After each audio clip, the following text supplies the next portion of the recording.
Hello students, welcome to my channel RKM learning point. हमारा आज का टॉपिक है क्लास 10th की इंग्लिश की बुक फुटप्रिंट्स विदाउट फीट का चैप्टर नंबर 9, जिसका नाम है the book that saved the earth. So let's start. सबसे पहले इस स्टोरी के कैरेक्टर्स पे नजर डालते हैं, जिनमें है think tank, noodle, captain omega, lieutenant iota और सर्जेंट ऊप। ये सभी मार्शियंस है, मीन्स कि वो जो मार्स पे रहते हैं। हमारी लास्ट कैरेक्टर है हिस्टोरियन। हिस्टोरियन ही ये पूरी स्टोरी प्रोजेक्टर पर दिखाने वाली और सुनाने वाली है। हमारी ये स्टोरी यहाँ से शुरू होती है कि 25th सेंचुरी में the museum of ancient history department of the 20th century में हिस्टोरियन ये स्टोरी सुना रही है। स्टेज पर लाइट पड़ती है, वहाँ स्टेज पर हिस्टोरियन एक टेबल पर बैठी हुई है और वहीं टेबल पर एक प्रोजेक्टर रखा हुआ है।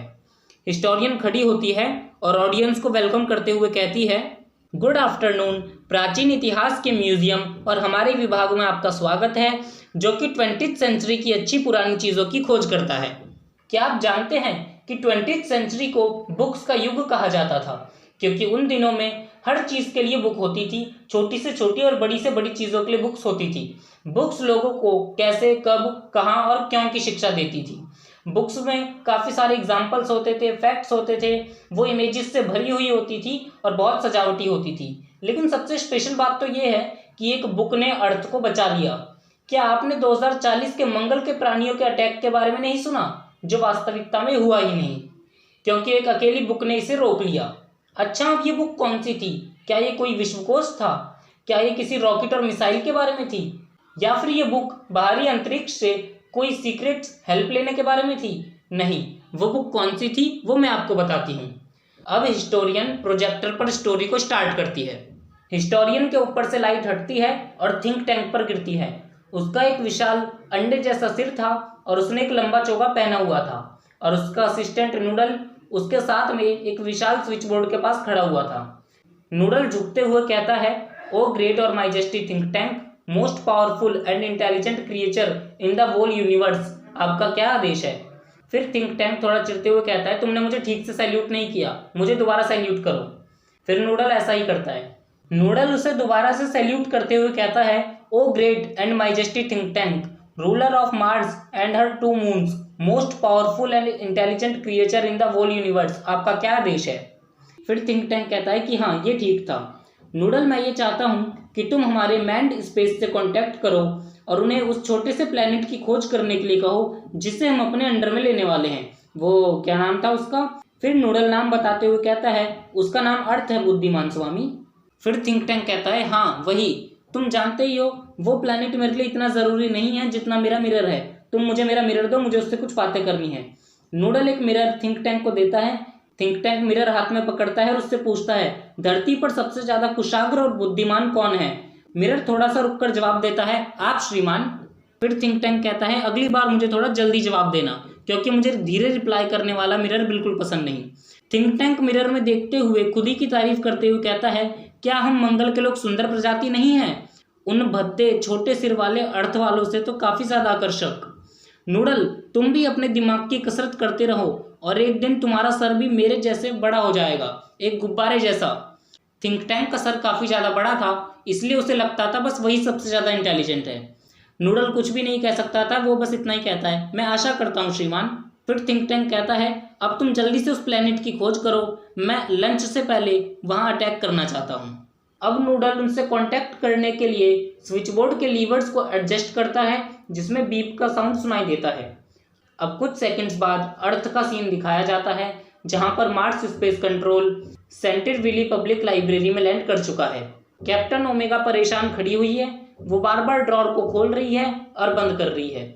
लेफ्टिनेंट आयोटा किताबों को गिन रहे हैं और सर्जेंट ऊप एक बुक को खोल रहे हैं, बंद कर रहे हैं, पन्ने इधर उधर पलट रहे हैं और अपना सर हिला रहे हैं। मतलब उन्हें कुछ भी समझ नहीं आ रहा कि ये क्या चीज़ है।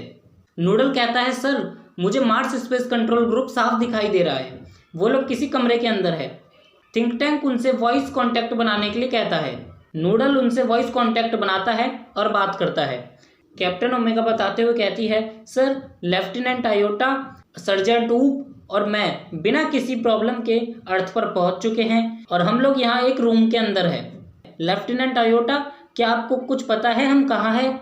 आयोटा कहता है कि मैं नहीं बता सकता, मैं इन अजीब सी चीज़ों को गिन चुका हूँ, ये लगभग 2000 से भी ज़्यादा है। शायद हम किसी गोदाम में हैं। तुम्हें क्या लगता है सर्जेंट ऊप? ऊप कहता है मुझे कोई अंदाज़ा नहीं है। मैं 7 गैलेक्सीज घूम चुका हूँ, लेकिन ऐसी कोई चीज़ मैंने कभी नहीं देखी। शायद ये कोई टोपी है। ऊप बुक को खोलता है और अपने सर के ऊपर रख लेता है। फिर ओमेगा झुकते हुए कहती है शायद विशाल और महान थिंक टैंक हमें इस बारे में कुछ बता सके। थिंक टैंक ओमेगा से कहता है कि तुम सबसे पहले उस चीज़ को थोड़ा ऊपर उठाओ ताकि मैं उसे ठीक से देख सकूं। ओमेगा बुक को हाथों में लेकर ऊपर उठाती है। फिर थिंक टैंक उसे देखते हुए कहता है हाँ, मैं जान चुका हूँ ये क्या है। क्योंकि अर्थ पे लोग हमेशा खाते रहते हैं, इसलिए तुम जहाँ खड़े हो ये रिफ्रेशमेंट एरिया है, और ये जो तुम्हारे हाथ में चीज़ है मेरे ख्याल से ये एक सैंडविच है। वो तीनों एक साथ अपने सर को हिलाते हुए कहते हैं एक सैंडविच। थिंक टैंक कहता है हाँ, तुम इसे ध्यान से देखो, इसके ऊपर और नीचे वाले दोनों हिस्से ब्रेड है और बीच में इसकी फिलिंग्स है। फिर ओमेगा कहती है हाँ सर, ये सच है, ये शायद सैंडविच ही होगा। फिर थिंक टैंक कहता है मैं अपने विचार को कंफर्म करने के लिए तुम्हें इसे खाने का आदेश देता हूँ। फिर ओमेगा कहती है क्या इसे खाएं? थिंक टैंक कहता है हाँ, क्या तुम्हें महान थिंक टैंक पर कोई डाउट है? ओमेगा कहती है नहीं नहीं, लेकिन आयोटा ने अभी तक नाश्ता नहीं किया है, तो मैं चाहती हूँ कि आयोटा इसे खाए। मैं आयोटा को इसे खाने का आदेश देती हूँ। आयोटा भी बुक को नहीं खाना चाहता था, इसलिए वो कहता है कैप्टन, सैंडविच खाने वाला प्रथम मंगलवासी बनना बहुत ही सम्मान की बात है, लेकिन सर्जेंट ऊप के होते हुए मैं ये कैसे खा सकता हूँ? सर्जेंट ऊप, मैं तुम्हें इस सैंडविच को खाने का आदेश देता हूँ। ऊप पूछता है कौन? मैं? आयोटा और ओमेगा एक साथ सैल्यूट करते हुए कहते हैं हाँ, मार्स के लिए ऊप। फिर ऊप मुंह बनाते हुए बुक का एक कोना तोड़कर खाने लगता है। थिंक टैंक पूछता है क्या ये टेस्टी नहीं था?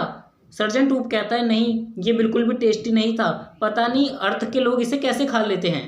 फिर नूडल थिंक टैंक से कहता है श्रीमान जी, विशाल महान थिंक टैंक, मैं माफ़ी चाहता हूँ, लेकिन उस सैंडविच के बारे में मेरे मन में एक तुच्छ सा विचार आया है। थिंक टैंक कहता है हाँ, इसका कोई फायदा तो नहीं होगा, लेकिन फिर भी तुम अपना तुच्छ विचार मुझे बता सकते हो। नूडल कहता है ठीक है श्रीमान जी, मैंने उन सैंडविच की फिल्में देखी है और मैंने ये महसूस किया है कि अर्थ के लोग उसे खाते नहीं हैं, बल्कि कम्युनिकेशन के लिए उसका यूज करते हैं।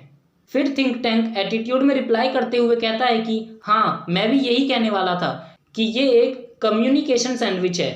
वैसे भी थिंक टैंक कभी गलत नहीं होता। कौन कभी गलत नहीं होता? फिर सभी एक साथ कहते हैं थिंक टैंक कभी गलत नहीं होता।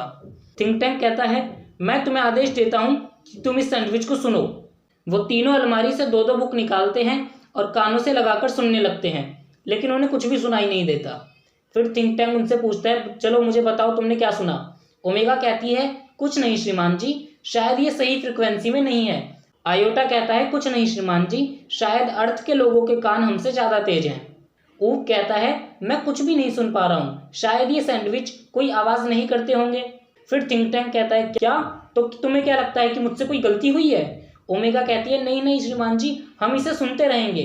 फिर नूडल कहता है माफ़ करना श्रीमान जी, लेकिन मेरे दिमाग में फिर से एक तुच्छ सा विचार आया है।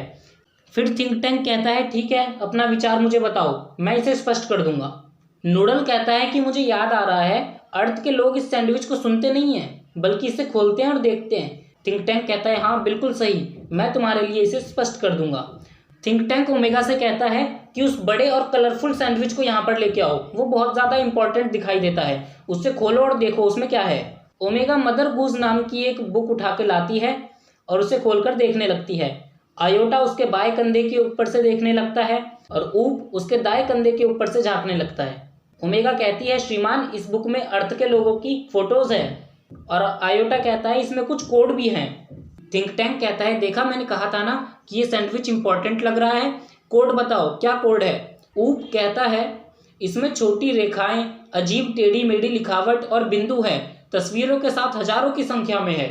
थिंक टैंक कहता है शायद अर्थ के लोग उतने भी आदिकालीन नहीं जितना कि हम सोचते थे, हमें ये कोड ब्रेक करने होंगे। नूडल कहता है क्षमा करे समझदार प्राणी, किंतु क्या रासायनिक विभाग ने हमारे अंतरिक्ष के लोगों को उनकी बुद्धि बढ़ाने के लिए विटामिन नहीं दिए थे? थिंक टैंक कहता है रुको, एक शानदार और कुशग्र विचार मुझे आया है। अंतरिक्ष के लोगों, हमारे रासायनिक विभाग ने तुम्हारी बुद्धि बढ़ाने के लिए तुम्हें विटामिन दिए हैं, तुम उन्हें जल्दी से खा लो और उसके बाद सैंडविच को देखो, इससे तुम्हें कोड को ब्रेक करने में बहुत ही ज़्यादा आसानी होगी। वो तीनों अपनी पेटियों पर बंधे बक्सों में से विटामिन निकालते हैं और एक साथ खा लेते हैं। थिंक टैंक कहता है बहुत अच्छे, अब जल्दी से उस कोड को ब्रेक करो और मुझे बताओ। उस बुक में इंग्लिश में कुछ पोएम्स लिखी हुई थी जो मैं आपको हिंदी में बताऊंगा। ओमेगा कहती है हाँ श्रीमान जी, अब मुझे सब कुछ समझ आ रहा है। ओमेगा बुक को पढ़ते हुए कहती है श्रीमती मैरी, बड़ी विचित्र बात है, तुम्हारा बगीचा कैसे बढ़ता है इन फूले हुए खोलों और चांदी की घंटियों के साथ, और प्यारी लड़कियां सभी एक पंक्ति में है। ऊप हंसते हुए कहता है इमेजिन करो, सुंदर लड़कियां बाग में उग रही हैं। थिंक टैंक कहता है रुको, ये मजाक की बात नहीं है, ये सीरियस है। अर्थ के लोगों ने कृषि और खनन को आपस में संयुक्त करने का तरीका खोज लिया है और अब वो चांदी जैसी चीजों को भी खेतों में उगा सकते हैं। नूडल आकर कहता है हमारी सेना नीचे जाकर कब्जा करने के लिए तैयार है। थिंक टैंक कहता है उन्हें रुकने के लिए कहो, उन्हें बताओ कि हमारे पास अर्थ के बारे में एक नई सूचना आई है। आयोटा बताओ आगे क्या लिखा हुआ है। आयोटा कहता है ठीक है श्रीमान जी। आयोटा बुक पढ़ते हुए कहता है अरे देखो देखो, वे बिल्ली और सारंगी, गाय चंद्रमा पर उछलकर चढ़ गई, छोटा कुत्ता ऐसे खेल देखकर हंसने लगा और थाली चम्मच के साथ भाग गई। ऊप दोबारा से हंसते हुए कहता है थाली चम्मच के साथ भाग गई। थिंक टैंक कहता है हंसना बंद करो, ये और भी ज्यादा सीरियस है। क्या तुमने सुना नहीं, उन्होंने अपने पालतू जानवरों को संगीतमय संस्कृति और अंतरिक्ष तकनीकी सिखा दी है, यहाँ तक कि उनके कुत्ते भी मजाकिया स्वभाव के हैं। इस समय वो शायद लाखों गायों की मदद से आक्रमण कर रहे हैं। आक्रमणकारी बेड़े को सूचित कर दो, आज कोई आक्रमण नहीं होगा। ऊप अगला कोड तुम पढ़ो। ऊप कहता है जी श्रीमान जी। ऊप बुक पढ़ते हुए कहता है हम्पी डम्पी एक दीवार पर बैठे हैं, हम्पी डम्पी नीचे धड़ाम से गिर पड़े, सभी राजा के घोड़े और सभी राजा के आदमी हम्पी डम्पी को मिलकर भी नहीं उठा सकते। वो देखिए श्रीमान जी, यहाँ पर हम्पी डम्पी की तस्वीर है, ये तो बिल्कुल आपकी तरह दिख रहा है।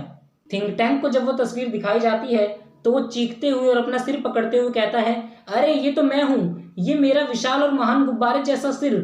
लगता है अर्थ के लोगों ने मुझे देख लिया है, वो मेरे पीछे लगे हैं। धड़ाम से नीचे गिरना, इसका मतलब है कि वो लोग मार्स पर अटैक करके मुझे पकड़ने का प्लान बना रहे हैं। नूडल मेरे लिए एक अंतरिक्ष यान तैयार करो, मुझे बिना किसी देर के यहाँ से भागना होगा। और अंतरिक्ष के लोगों, तुम भी जल्दी से अर्थ को छोड़ दो और वहां पे कोई भी सबूत मत छोड़ना कि तुम लोग वहां पर आए थे। अर्थ के लोगों को ये नहीं पता चलना चाहिए कि मैं ये सब जान गया हूँ। नूडल कहता है हम कहाँ जाएंगे श्रीमान जी। थिंक टैंक कहता है मंगल ग्रह से कई सौ लाखों मील दूर अल्फा सेंट्रारी की ओर 100 लाखों मील दूर जा रहे हैं। ओमेगा, आयोटा और ऊप जल्दी से सारी बुक्स अपनी जगह पर रख देते हैं और बाहर भाग जाते हैं। अब लाइट प्रोजेक्टर के ऊपर से हटती है और वापस से हिस्टोरियन के ऊपर आती है। हिस्टोरियन स्माइल करते हुए कहती है और इस तरह नर्सरी क्लास की कविता के एक धूल भरी पुरानी बुक ने मार्स के अटैक से सभी को बचा लिया। जैसा कि आप सब जानते हैं 25th सेंचुरी में इस घटना के 500 वर्ष बाद हम अर्थ के लोगों ने मार्स से अपने संबंध को स्थापित कर लिया है और अब हम लोग मार्स के वासियों के बहुत ज़्यादा क्लोज हो गए हैं। और उस वक्त महान थिंक टैंक को बदल दिया गया था एक बहुत ही इंटेलिजेंट मार्शियन से, और वो है नूडल। और हमने मार्स के लोगों को सैंडविच और बुक के बीच का अंतर बताया, हमने उन्हें पढ़ना सिखाया और मार्स में एक लाइब्रेरी का निर्माण भी करवाया। और जैसा कि आप सभी आशा करते होंगे कि मार्स के लोग कभी भी एक बुक को पढ़ने के लिए लेके नहीं गए, और वो बुक है मदर गूस। हिस्टोरियन थोड़ा सा झुकती है और दाईं ओर से बाहर चले जाती है, और यहीं पे हमारी स्टोरी पूरी होती है। बस इतना ही चैप्टर था हमारा, और ऐसे ही और चैप्टर्स की इंटरेस्टिंग स्टोरी वीडियोस के लिए इस वीडियो को लाइक करें और चैनल को सब्सक्राइब करें। मिलते हैं नेक्स्ट वीडियो में।